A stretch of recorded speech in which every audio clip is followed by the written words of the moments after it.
Welcome to the Table Podcast series with Bridget Johnson. Each month, we give you game-changing conversations about K-12 education and leadership. Join us as top educators, field experts, and administrators share actionable strategies to transform your school community. Let's dive in. Welcome to The Table, formerly known as the Dean's Roundtable Podcast.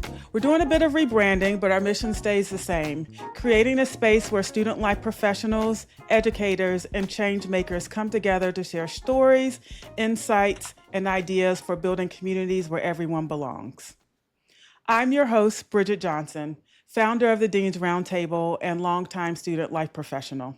Each episode, we'll hear from people doing the hard, hopeful work of creating more just, compassionate, and restorative communities. So pull up a chair and let's get started. Today, we're sitting down for this conversation in mid-July, right in that blurry space between recovery and planning. By the time this episode drops, though, it'll be September and school will be back in full swing. We hope this conversation helps you to step into the new year a little more grounded, a little more supported, and maybe a little more honest with yourself about what you need and what you're no longer willing to carry alone. As we step into the new school year, many educators and nonprofit leaders are still carrying the weight of the past few years. Burnout, isolation, the urgency of equity work, and the constant need for pivoting. Today, we're pulling up chairs at the table with two incredible leaders who understand the landscape deeply. Sarah Katz-Razagi is the Executive Director of Inspiring Educators, a nonprofit organization that helps mission-driven professionals become resilient and effective leaders. Her work is fueled by deep compassion for educators and shaped by experience in both early childhood education and systemic equity efforts. Sarah brings both strategic insight and a deeply human approach to leadership, grounded in her belief that adult well-being is essential to student success. Jabari Petty is the Chief of Leadership Development at BES, a nationally recognized organization committed to building culturally responsive school and system leaders. He's a dynamic executive coach and community builder whose work focuses on developing school leaders, advancing equity, and creating space for joy and connection in the process. From launching turnaround schools to co-founding a nonprofit for educators of color, Jabari leads with both heart and hustle and a fierce commitment to justice. I am so happy to have these guys here today. So let's get into it. Thank you so much for being here. How are you doing? Good. Happy to be here. Thanks for having us, Bridget. Yeah. So happy to have you. I am also doing very well. I appreciate you asking that question, and I appreciate you holding space for this conversation today. Absolutely. So, as we step into this new school year, what's been on your heart and mind lately, either personally or professionally? A whole lot. Jabari, you want to start? I think your exhale, Sarah, is exactly how I'm feeling, and it's exactly what I'm encouraging my leaders to do, which is to pause, breathe. Take a breath. Take a breath, honestly. The thing that has been on my mind most, both personally and for my work with leaders, is to embrace uncertainty, because that is the thing that is constant. Change is constant, and change is in many ways synonymous with uncertainty. And we have to be flexible. We have to be agile. We have to be adaptable. If we're too rigid, we're going to break. And what we know is that our schools, our communities, our children, they need us. They need us not to break. And so I really want to encourage my leaders to embrace uncertainty as they enter into this new space, this new world. I love that. They need us not to break. How about you, Sarah? I mean, that's it right there. I think when I, heard you ask that question initially, it's like, what hasn't been on my heart and mind lately is probably a better question. It's so overwhelming. But change really is the constant. And I think that the one thing I would probably add to what Jabari said is just, I think it'll come up a lot in this conversation, but community has been a big part of just my focus, both personally and professionally. I think we're all experiencing, I think this is one of those unique moments where kind of no matter what field you work in or space you live in, everybody is experiencing all kinds of uncertainty and change. And so Absolutely. there is a lot that I personally get a lot out of kind of just leaning on my people. And I feel very fortunate to have a lot of those people in my life. Yeah, you know, community is so important. Go ahead, Jabari. Sarah, both her community and mine collided recently. We met a couple months back in New York. We were attending an event, and just natural synergy happened through our conversations. Realized that we knew so many of the same people. We realized that we lived in the same city, 2 miles away, Wow. and we've been continuing our conversations. And through my meeting of Sarah is what brought me to this space here today. But also knowing that there is somebody who is in very similar positions, dealing with some of the very similar challenges, it is comforting, right? It makes it feel less lonely, and it helps you to like breathe and breathe together in many ways. And so, Absolutely. just wanted to underscore her point about community and how that's going to come up again in this conversation. I'm certain. Totally. Oh, it's going to come up a lot for sure. I mean, the community is so important, and community within the leaders that you're working with, the segment of people that I work with in terms of deans and student life professionals. You know, right now it's probably harder than it's ever been to be in these spaces. And what you really need at this time is to know that you're not carrying this load by yourself, that you're not the Yeah. only one who's experiencing these things. And so, you know, it's important to have community during challenging times. But what kind of support have you found most valuable lately? And what's missing that you wish existed?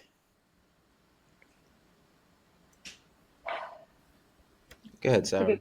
It's a good question. I've thought a lot about it. It's an interesting question that I've given this a lot of thought because I work for kind of a uniquely structured organization where community is something that I have had to pursue. I Mm, don't have any other full-time colleagues on my team. I have an amazing team of facilitators who I would include on this list of like, where's my community? Where am I finding it? Our facilitators are, you know, professional coaches, and they're like trained to create psychological safety for our participants. So I feel very fortunate that I have these folks in my orbit that I get to communicate with on a regular basis. Going along with a small organization is also a working board. My board of directors has been really, I know it's not a given that your board would be really your biggest fan and here to not only give you what you need to be successful, but to acknowledge that if you're not successful, it's not your fault. mm, That has been, they can say it, till the cows come home, and I probably won't totally be able to believe it, but it's so helpful to know that there isn't the added pressure in what feels often like an impossible set of circumstances. And then I would say third on the list, so we've got facilitators board, just like a really generous community and collaborative community of colleagues in the field. mm. So Jabari's example of like when we met in New York, a few months ago now, I went up to him when we figured out we were both from Boston. I was like, awesome. The Celtics had just lost, and I was looking for friendship in that misery. And he was like, nope, big Knicks fan from New York. And so I thought, okay, this could go south. But we ended up connecting on every other topic, and just really recognizing that we're going through a lot of the same experiences. And I recognize in that moment, not everybody would necessarily be as generous with their time. I have found that most people want to talk about, here's what I've been noticing in the past few months. Have you been noticing changes? Are people Yeah. feeling more hesitant to reach out for help? Are, things as concrete as, is school finance changing in the immediate? And are you noticing how that's changing? The folks who are in nonprofits are probably wondering, how is this going to affect our ability to exist? And so the more that we can have these conversations in real time about how we're feeling and what we're experiencing, not only does it help us just kind of stay grounded in the present and feel less alone, but it also is going to make all of our organizations work smarter as we think forward about what we're going to do. Yeah, so I feel Absolutely. very grateful for kind of these three buckets that I've got, and what's missing that I wish existed is something that I don't know that I have the best answer to. I think That's like fair. concrete infrastructure would be great. And I think there are organizations that are creating spaces for leaders to come together. And, you Hmm. know, I think that I could go out and pursue them, but it's hard to say that I wish there was like some sort of requirement around it because that's just not really that Yeah. doesn't Forced community doesn't generally work all that yeah well. that ain't it Um, that's exactly not really it. So, Jabari, before you yeah step in, Sarah, take a minute and tell folks about the organization that you work for and what you do. sure. So Inspiring Educators is a nonprofit professional training and coaching organization, and we work with primarily current and aspiring leaders in education and nonprofits, but we also work with basically any adult who works in a student serving or community serving organization. The skills that we build with folks are really valuable, kind of no matter what your orientation is to the work, but we focus on adaptive leadership skills around presence, communication, and emotional intelligence, and just really recognize that, and I think you said this in the intro, Bridget, but just there is such a direct correlation, a proven relationship between the quality of leadership and the well being of the adults in the building and student outcomes. So, this is very near and dear to my heart as Hmm. a school person myself, coming from the education space. I just know, both as a former teacher myself and having worked with so many, that the reason folks will burn out and leave is because they don't feel supported. Yeah. So we really want to work with folks on how they can build out their leadership presence and communication skills to make the folks on their team feel seen, heard, and valued, and not just like survive, but actually find the joy in the work and, Yeah. see the ripple effects of that. So, Awesome. Thank you for that. So, Jabari, same question, and also love for you to talk about BES as well. Yeah, I'll work backwards. Okay. So um, I work with BES. We are a nationally recognized nonprofit.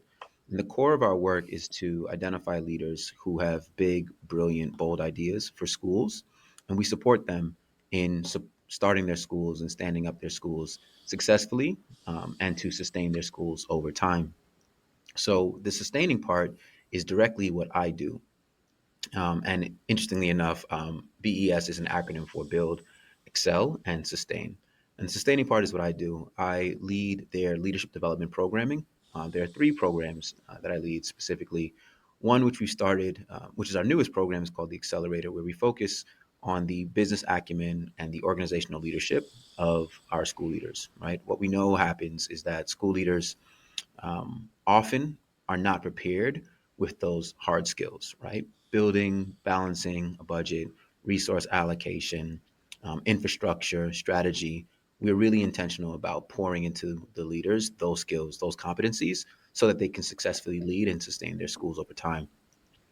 And we do this through a cohort based learning model, which leaders are learning in community, which is again really important. So we like engineer this community space for them. They get a chance to see schools with promising practices.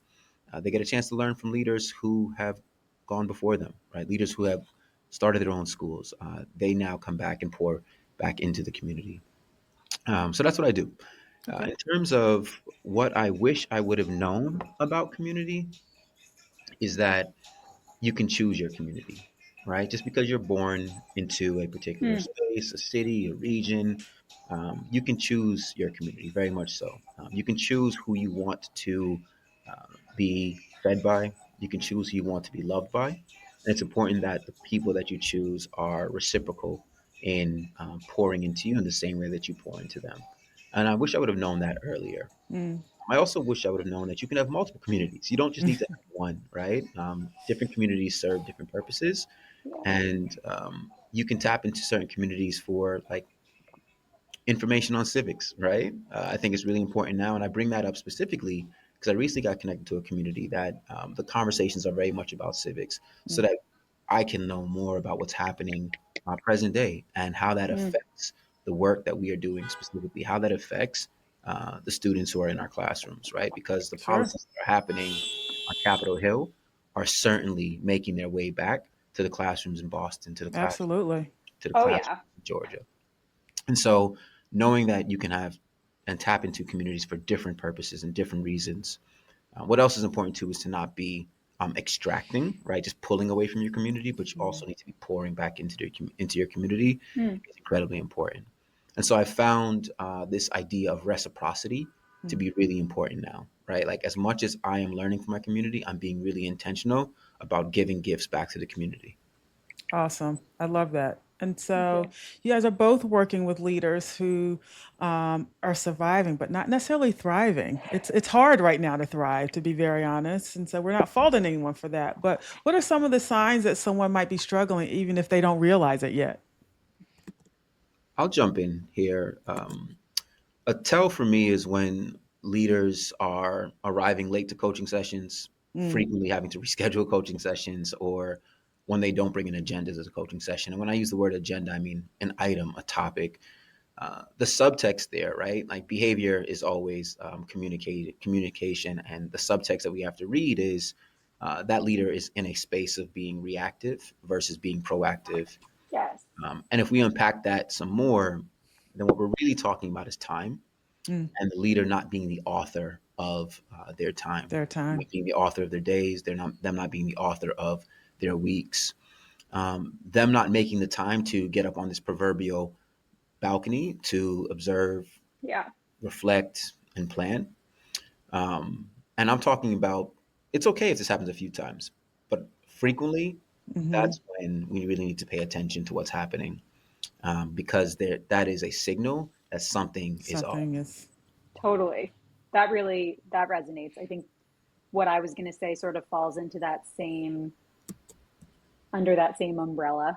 Hmm. Um, and I do agree with where you ended with that, Jabari, about it's it's okay if if you're being responsive, reactive rather, here and there in moments of overwhelm. But I think it's so common for it to become a leadership style, and that can, not only does that have negative effects on the individual, like you will see somebody become weary Hmm. and potentially ill, Yeah. but also the ripple effects of that are, toxicity in the culture, and people can feel it. So I think two examples that came to mind for me, what do I notice in others? I think this isn't necessarily just leaders, but in general, if I'm talking to somebody and they're not present with me, Mm. um, that's usually a tell. And also, I think the inability, like, or rather the ability to delegate, I think gets a lot harder uh, if you are in that reactivity mode. And I think it goes back to that being being on the dance floor, not on the balcony, that metaphor. Because how can you delegate if you're just kind of like in the rabbit hole? So not willing to let go of control. I think you're less likely to let go of control when you feel out of control yourself. Oh, And it absolutely. just becomes like a complete whack-a-mole game. And I've been there. I'm often there. So I completely empathize with that experience. So, why do you all think it's so hard for mission driven leaders to recognize when they need support and actually ask for it? It's a really good question. I can start. I think, well, the work feels very personal, I think, for a lot of us Sure. in mission driven work. I think boundaries can become pretty blurry when the work feels personal. Um, and I mean, we tend to, I feel like I got to speak for myself here, but I tend to conflate, my sense of self with my work outcomes. And that's something that I'm working on. And, that this moment has certainly forced me to confront, because I can do everything on the list, and, I can do what the book says, and I can still come up short because we're operating in a moment of major volatility in the quote unquote market that we serve. So there's a lot that's out of my control, and it's forcing me to really think about myself and my identity as a separate from the work that I do. But I Yeah. think that the boundaries there can be really blurry because it's personal. Oh, And I absolutely. mean, we're in sort of like I think there's some tropes about the nonprofit and education space being, limited in resources. And there's certainly like quite a bit of grind culture and conversations about grit. And I think that I think within that frame, the idea of asking for help might seem uh, inappropriate or something. And Yeah, or like so, a sign of weakness. There are a yeah, lot of people. You're not the only one who's had to kind of detach themselves from their professional selves and like say yeah, that, good as an job. individual, my worth is not tied to whether or not I meet these outcomes. Yeah. And that's hard to do. Like we Oh, can say, just do it, go ahead, detach, it's fine. But right. that takes some real, first of all, self-awareness, and some wrestling with like, Totally. so if I am not my work, then who am I? And if you haven't been able to answer that question for yourself, it can get a little tricky. Yeah, that's so true. And I think that in that same vein of, I can say it, but do I really understand it? It's the same as, I think leaders, we've gotten to a point where people know that self care, like we know intellectually self care is important. Right. And we know that it's, it's not uncommon now for leaders to say self care is important and tell their teams, take care of yourself. I think it's Right. a whole other story for leaders to actually model it. Yep. And that's where the actual, impact can be. And I think it's the same thing with really saying, I am separate, my worth is separate from my work. And I am just, I'm many things of which this is a part. And to really understand it, I think it takes probably some therapy and a lot of reminding, A lot. just Yeah. practice. Yeah, what Sarah just did is what I wish more leaders would do, and that is modeling vulnerability, right? She said, let me not speak for them, let me speak for I. And then she Yep. named, like, I don't always get this right. I struggle with this, right? I think it's so tremendous to see a leader do that. And because in my observations, like, it not asking for the help is a tactic to avoid the appearance or the perception of unpreparedness, or as you all said, weakness. Somehow, like so many leaders got a hold of the same script, and that Yeah. script, right, that script is telling them like how to think, how to act, how Yep. to emote, or how not to emote, right? The lack of Yeah. emotions. Uh-huh. Um, and that script tells them that leaders cannot show any vulnerability, and we must be independent, we must be impenetrable, all the things, ironclad. Like if you haven't heard it before, you're gonna hear it from me, and if you have heard it before, you're gonna hear it again. That's false, right? It's a Mm-hmm. lie, Yep. and it requires so much unlearning and then learning again. Yes. And once leaders learn that there is tremendous power in modeling vulnerability, in asking for help, is when more of us will start to open our mouths and when more of us will start to extend our hands and say, I need your help. I agree with that. I do want to name, because we talk about this in our programs a lot, because vulnerability is something, and authenticity, these are things that we know really strengthen leadership. And Yes. I think it's a completely fair critique to say that some people may feel more freedom and flexibility to be vulnerable and practice and try that out and take risks and be authentic than others do. And it just goes to a conversation that I don't think, is the main focus, but I want to name it, Mm-hmm. identity and who we are shows up in our leadership and how people will perceive that vulnerability. Right. And Right. so I think it would be disingenuous to say, be vulnerable. There's a strength to that without recognizing the baggage that comes along with it. I still think there's a lot of Absolutely. power in it. Yes. And we work with folks, but it is it is more individualized work than just bearing your soul. Yes. And I want to be sensitive to that, people bring history to the table where, they may have had an emotion that has been misconstrued because of how people perceive them. So You know, this is there's a lot of layers to this. There's, let me A jump lot of in layers. Yep. and like affirm, yes. And those same scripts that we got a hold of, they're telling us what the character looks like, how the character sounds, right? And long, what we know is that leaders have not been designed for people who largely look like those in this conversation right now.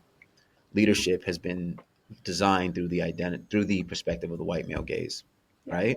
Which means that there would be no space for you, Bridget. There would be no space for you, Sarah. There'd be no space for me, yeah, Right.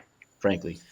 No, there wouldn't be space at all. And I appreciate you bringing that up. There are two things that I want to kind of touch back on. Being able to be vulnerable has to be a level of psychological safety where you are to be able to yeah, even consider being vulnerable, and our past traumas or whatever is happening to us in our previous work. It could be work or personal that would cause us to pause, and when it's time for that vulnerability to kind of shine through. And we don't sometimes recognize that for people. Like, we just say, oh, you should just be vulnerable. That's the one of the characteristics of a good leader, being able to kind of be transparent and be okay with saying, I don't know, or I don't understand, or I didn't do it, or fill in the blank, right? And so oftentimes for people, if they've had an experience in the past where that was met with either reprimand or ridicule, like, people will be genuinely hesitant to kind of yeah. step back out in that space again. And so we have to realize that for the folks that we're coaching in these leadership roles, that understanding why the hesitancy is there is just as important, and then telling them that they need to kind of think about how to be vulnerable in that space, because it doesn't not just help them, it helps the people around them. Yeah. And so, but again, not an easy thing to just Right. say, let that go, or don't worry about it. You're fine here. Your job is safe here, especially as a new leader, someone Totally. who is starting a new school, which I imagine, Jabari, you work with a lot of those new leaders who are just kind of stepping into this role as, starting a new school. There's so many, like, what's the word I'm looking for? I mean, there's so many vulnerabilities for one, but it's just so many, like, things to, like, worry about, right? And so, Yeah. telling people don't worry, just go ahead, is not necessarily enough either. And so I just wanted to talk about that for a second. So how do we've talked about people recognizing that they need help or asking for help, but that takes some self-awareness. And they hopefully you want them to recognize that before they hit a wall, before something really catastrophic happens. But if you've got those folks who are burned out or unaware, too desensitized to ask, how do you step in? Like, what do you do?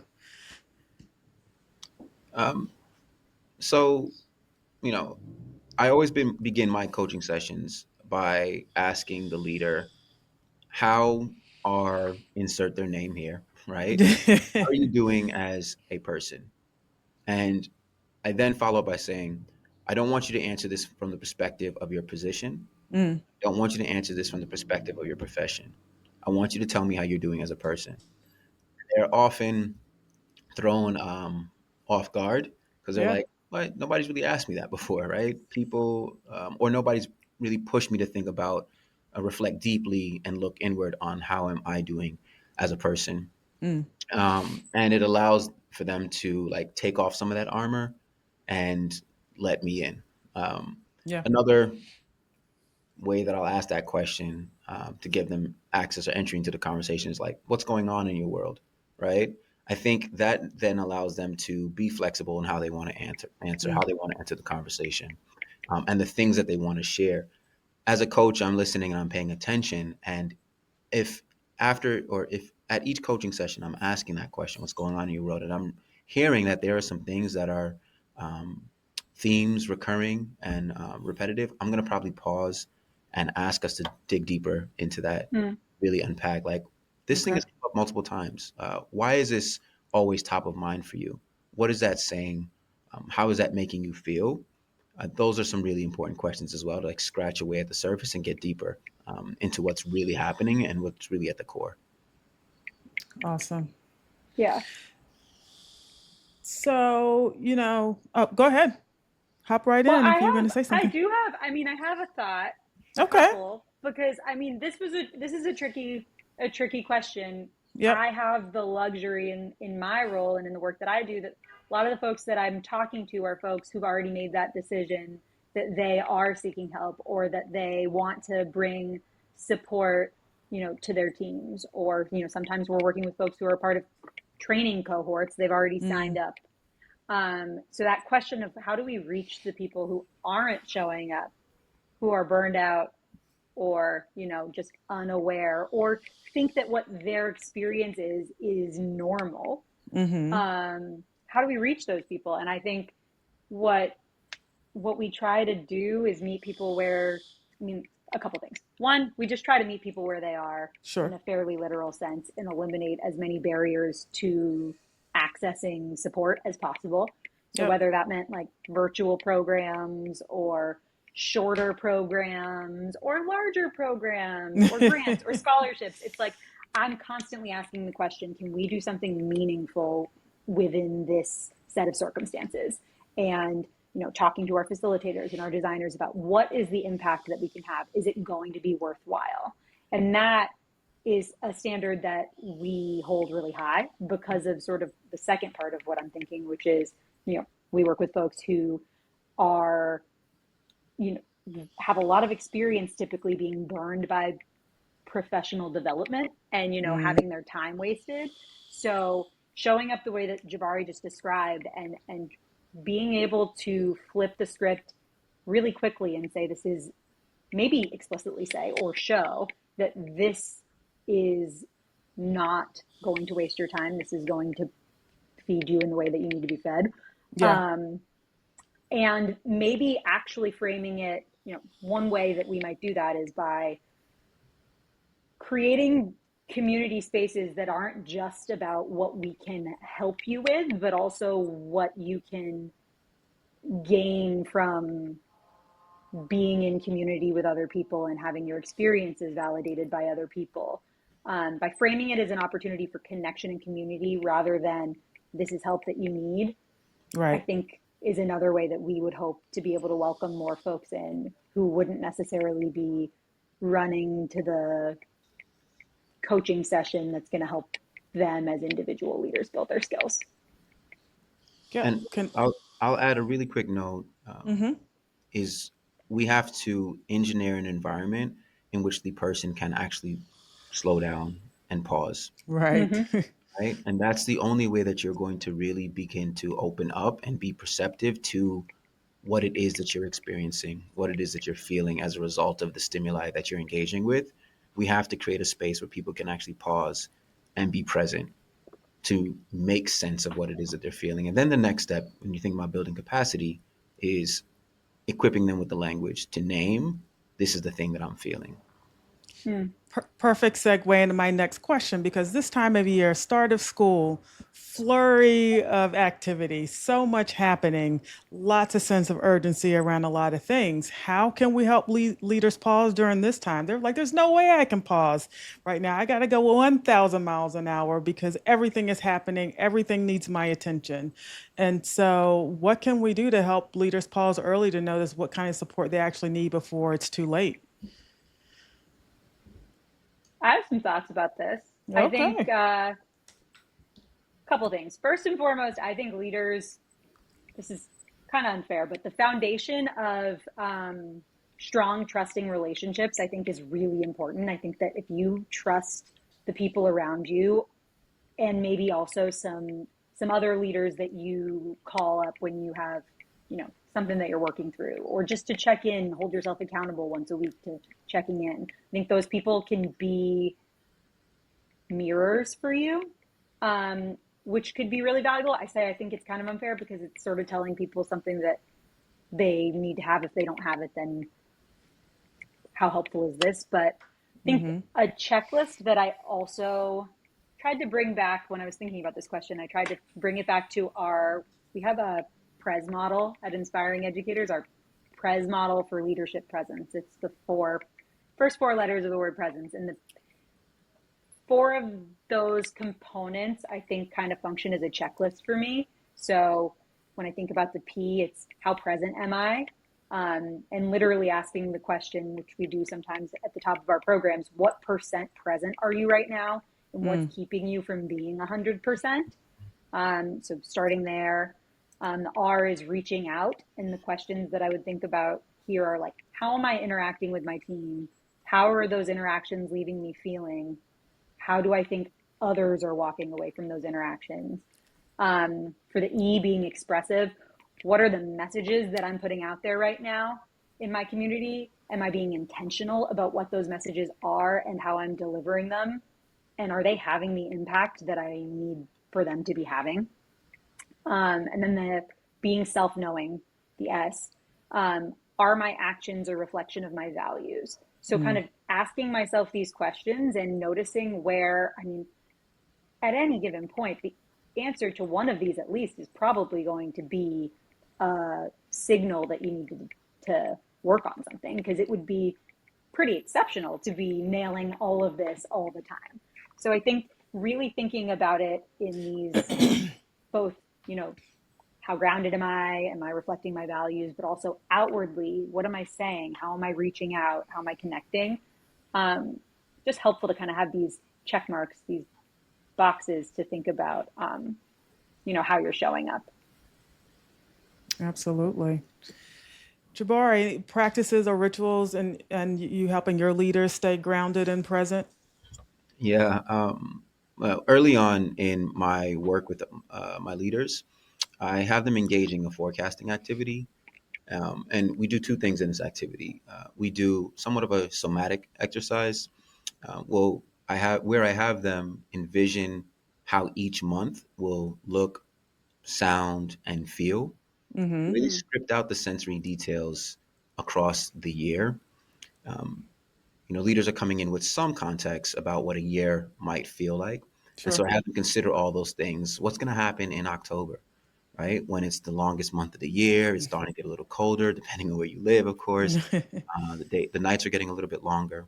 What's going to happen in February? What's going to happen in March? All of those things, and really thinking about the look, the sound, the feel of it, and writing out all of those sensory details. Um, the second or the parallel activity that we do in this forecasting exercise is scoping out their goals and their priorities across the year as well. Uh, Okay. what does your big goal, how does that look in, let's say, June? What does the evolution of that goal, how does that look now in, August? What does that look like in September? So on and so forth. And by doing this activity, it helps them to like pace themselves. It helps them to like really identify some metrics that they are driving toward, and it helps to serve somewhat as a north star. Mm. And if they are hitting those targets along their way, right? If they've paced themselves appropriately and they're hitting those targets along the way, that should help them to know, like, all right, despite all that's happening around me, I'm still driving forward with a steadiness, with a smoothness, and that should help me to avoid some of the clutter, avoid some of the noise, and really focus on that north star, which is those priorities that we've mapped out at the very start of the year.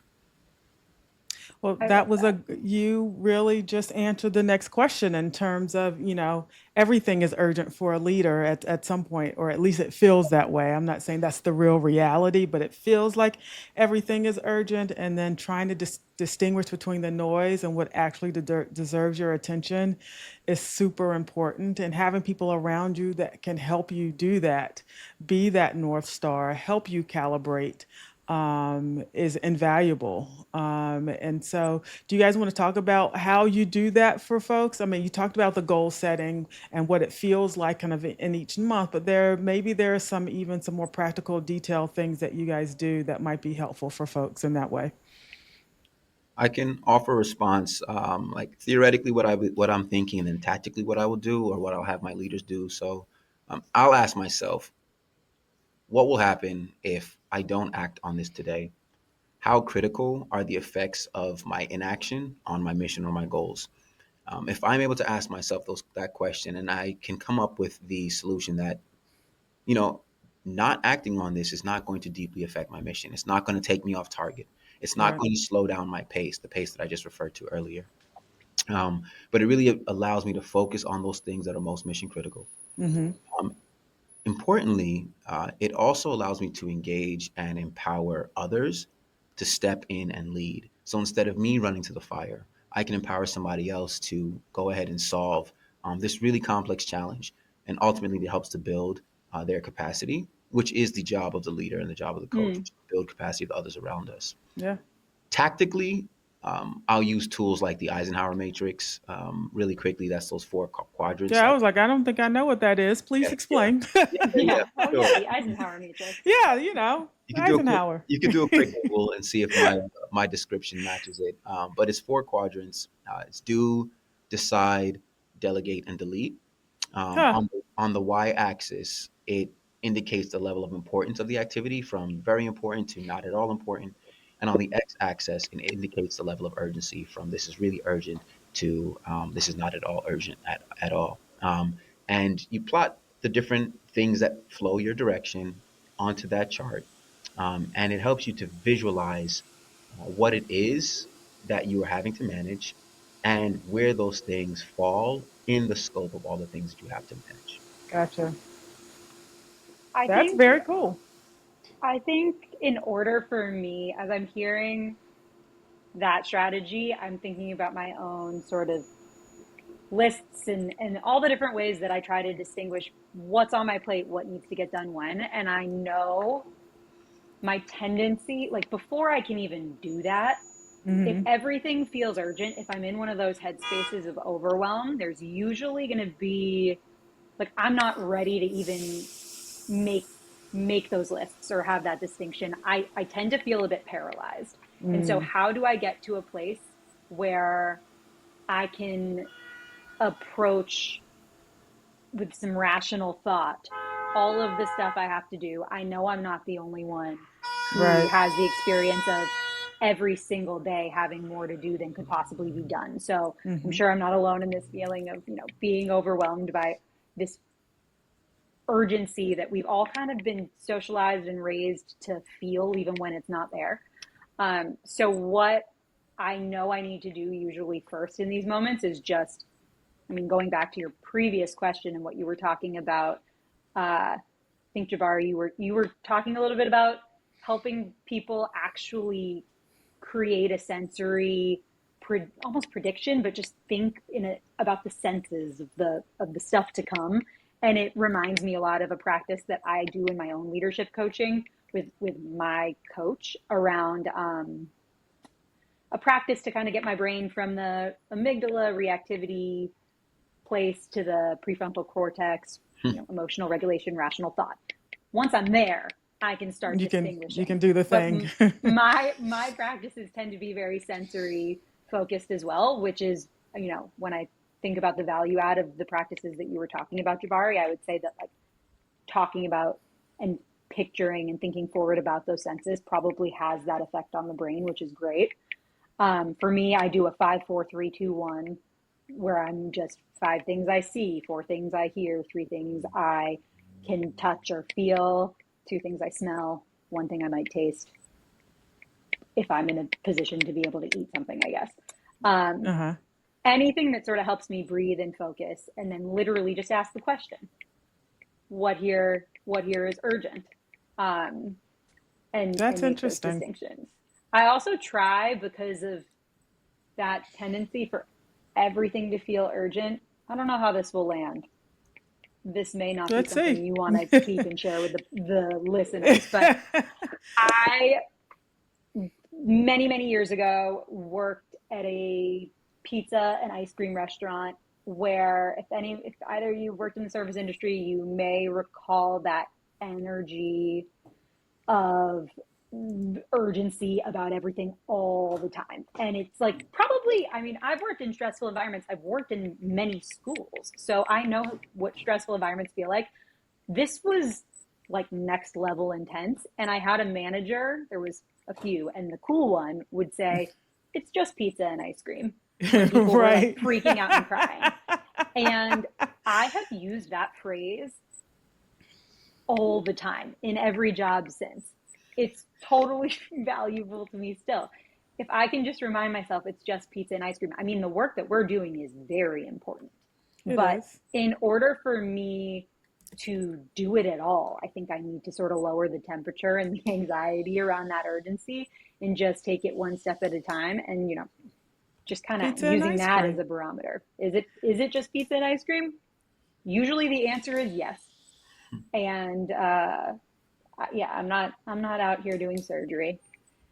Well, I So love pizza and ice cream, so that would just yeah, make me that's true smile too. even, let's start there as a Yeah. baseline. Like that would a happy day is pizza and ice cream sometimes for Yep. me. Yep. That works for sure. But also for me, I think, in terms of how I kind of manage the chaos when I'm feeling overwhelmed, oftentimes it's just all swirling in my head. And if I will just take a moment and write down everything that I Oh think that yeah. I need to do, then I'm like, oh, that's it. I'm Yeah. good. Now we can Yeah. prioritize and move on. I may now use that Eisenhower method with the boxes. What can I Yeah. delete and delegate? I like that. Me too. That's a good one for sure. And so I do feel like a lot of what we've talked about today has been not heavy, but not necessarily the most positive in terms of people being feeling overwhelmed and burnt out and like just not kind of like needing to find their North Star. And so I wanted to spend a little time talking about like what gives us hope about this school year and what sort of conversations, whether hard or honest, are you most eager to see happen? My answer is always quite simple. It's always the students, right? That's the Yeah, thing that gives me Mhm. hope. that's It's fair. it's really that simple. Honestly. K-12, big, small, they're all of our babies, right? And when a caregiver sees their baby, they see the most precious art. They'll do anything for them. They'll do really hard things for them, and that's because they believe like in their greatest potential and that the world is their canvas. And so I just always ground it in the students. That's what gives me hope. Oof. I love that. Yeah, that's really, really what it's all about, right? So it's a really nice place to bring us back to. I mean, anything I care so much about.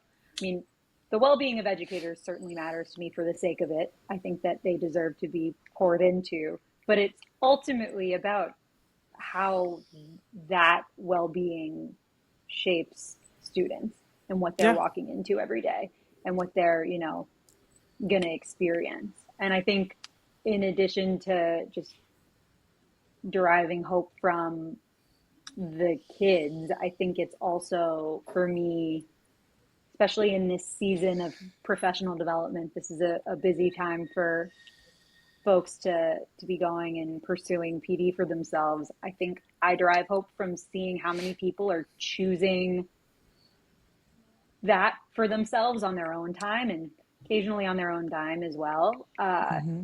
It's pretty remarkable. Like, we don't have a majorly strong and well funded infrastructure for people to develop their skills, and in particular, their adaptive skills.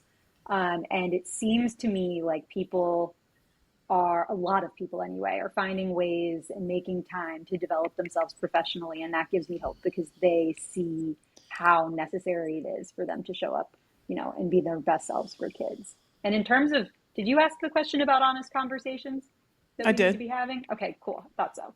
Um, I would love to see more people talking about, not just talking about how important educator well-being is and how important it is for us to be taking care of the people who take care of the kids and students and next generation of leaders, but having a really honest conversation about how we can actually make strides in that area. I Mm, think that we're getting really comfortable with these sort of superficial, surface level conversations about self care. but not making any real systemic or changes or sacrifices to make it clear that we really understand the importance and benefit of investing in educator well-being, and just the capacity, building capacity in our leaders to take care of our educators. So I would love to see more conversations about how can we do this? How can we make space for this and just, make real meaningful change in that area. I like that.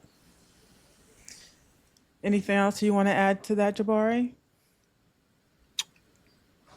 Yeah, this is going to open up like another can of worms, right? He said the thing about students. We should have stopped there. I know, right? But it's real, like, and maybe this can be a conversation for another podcast, right? But Sarah, like, really put it in the crosshairs. It's this tension that exists between self-care, selflessness, right? And selflessness for our students. Unfortunately, I've been in spaces more recently now, especially post-pandemic, in which people are putting a premium on themselves, and as they should to some regard, but equally like neglecting students, not showing up for students, right? I'm talking about examples of people leaving schools, leaving post mid-year, right? With no succession and no transition plan, and just leaving like a lot of disaster in their wake. And I just think that is the most irresponsible thing one could do, particularly when we have the privilege of taking care of the most precious cargo, and that's our children. Like I said, it's a can of worms, and we can dive deep into that conversation. But you're right. I wouldn't call that self-care. I would call that what happens when there wasn't self-care. Like that's being at wit's end and being like, we had a conversation, I think, when we were grabbing coffee at one point, Jabari, talking about how like we both found ourselves ill before realizing that something needed to change. Yeah. And I think and like, unfortunately I'm in that boat as well. Yeah. I don't know many people who haven't had that experience. It's like we come from a profession where it's normal to not have control over when you eat or go to the bathroom. And like, these are things that are just basic functions. And I think I have a lot of empathy, even though I am 100% in agreement with you that it is a disruption and a problem when we have educators leaving mid-year.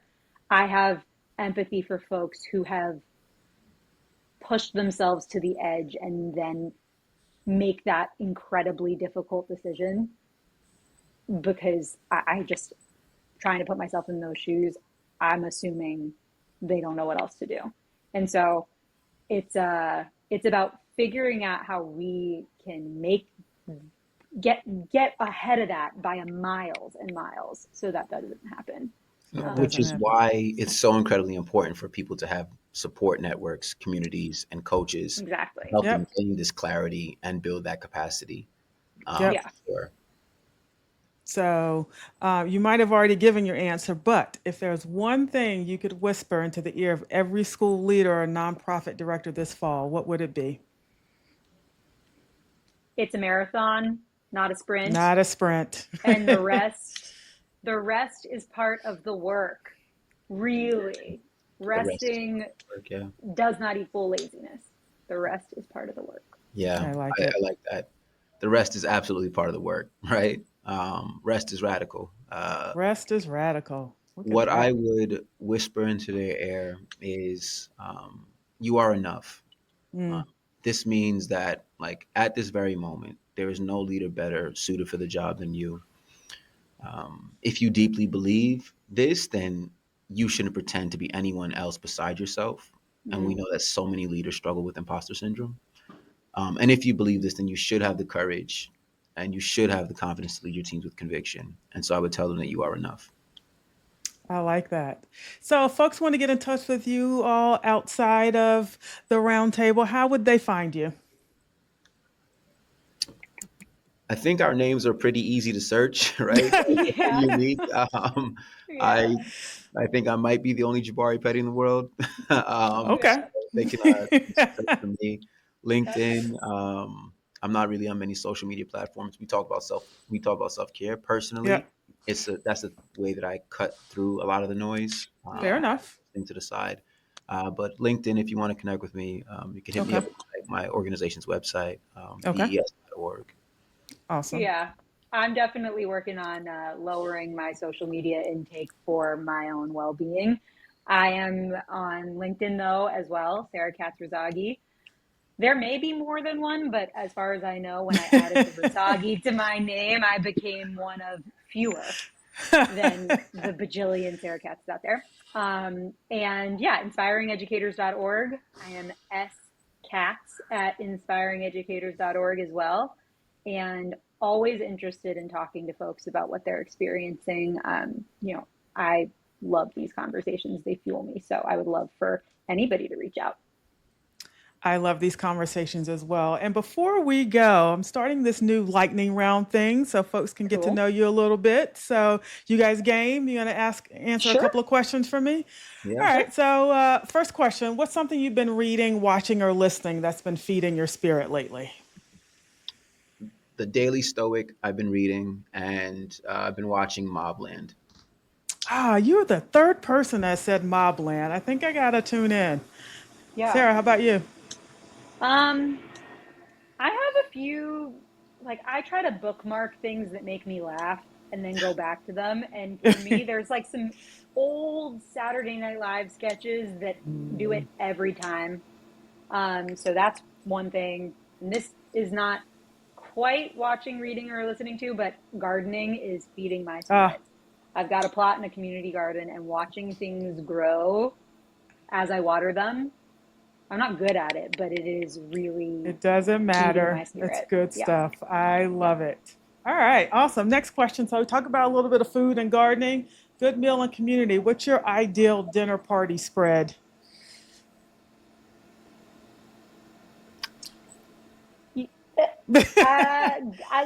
I mean, this is tough for me. I really like to eat everything, but I think probably love Greek food. Like pizza Also and ice love, cream? yeah, no, I mean, sure, but I really love, like Middle Eastern food. My husband makes really great Persian rice. Mm, We're a big, Persian food family, so awesome. maybe that. I My family's from Jamaica, and so my default is always Jamaican cuisine. I would have a Jamaican tapas style community dinner where Oh, that folks can sounds try fun. everything across the broad menu, and that would be for sustenance, and for libations, it'd be some rum punch with Ray and nephew. Oh, Ray and That's nephew. Woo. amazing. Where would you go? Is there a place in Boston, Jabari, for anybody listening in Boston and also myself, where you would go for good Jamaican food? Unfortunately, there is not one place that I would recommend, and it's Oh, actually damn. a dream of mine to bring a really awesome Jamaican restaurant to the city. If they want to keep me here, somebody better give me a loan to start. All right. All right, cool. All right, taking up donations. Last question. If you could plan the perfect weekend getaway to reset your nervous system, what would it include? I'm pretty simple. It'd be Providence or Newport, Rhode Island. I'm Cool. talking about for those who are not in the New England area. It's such a gem. And while there, I'd probably go to this spa and engage in some hydrotherapy. Mm, Probably get a full body massage, and I conclude by spending time by the water. It could be a beach, preferably a beach, but any blue space is known to reduce stress, improve your mood, promote relaxation and mindfulness. mm. For Nice. me, I it's love it. probably a beach too. A beach or I don't know, a patch of grass. Wherever I can put down a chair and bring a book and hear basically nothing but nature and feel the ground on my feet, I think would be nice. Um, I love it. yeah.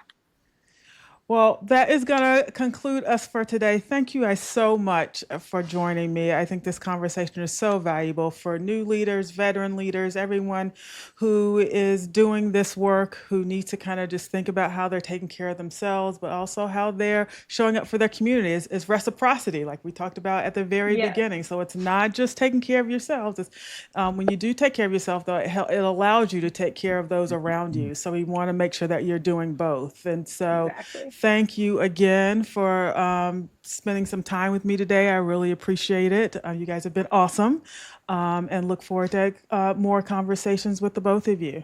In the Yeah. meantime, though, thank you for pulling up a chair at the table today. I hope this conversation gave you something to think about, or maybe even something to try out in your own community.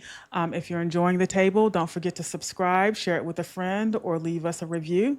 It really helps people to find us. And as always, take care of yourselves, take care of each other, and we'll see you next time at the table. Thank you. Woohoo! Thanks, Bridget. Thank you, Thanks for making this guys. space. This was fun. Thank you. Absolutely. I appreciate you. Thank you for joining us for this episode of the Table Podcast Series. Is your student life program delivering on your mission? Our new K-12 student life assessment moves you beyond anecdotes to evidence-based decisions. Through comprehensive stakeholder surveys and expert analysis, you'll get concrete insights across 8 essential dimensions of student life, from culture and wellness to staff effectiveness and resource allocation. We're seeking founding partner schools to be the first to experience this transformative assessment process and help shape the future of student life evaluation. And because this work shouldn't be done in isolation, join our Student Life Professionals community of practice, facilitated monthly with Trey Education. Connect with fellow deans and student life leaders for real-time support, idea exchange, and solutions to your biggest challenges. 8 sessions per year, plus ongoing collaboration through our shared messaging group. Whether you need data-driven insights, peer connection, or both, we're here to support your student life leadership. Learn more at deansroundtable.org. Today's episode was hosted by Bridget Johnson in conversation with Jabari Petty and Sarah Katzrazagi. Produced and edited by Andrick Sigmund and music by PremiumBeat.com. For any questions, contact information can be found in the episode description. And, as always, thanks again for listening.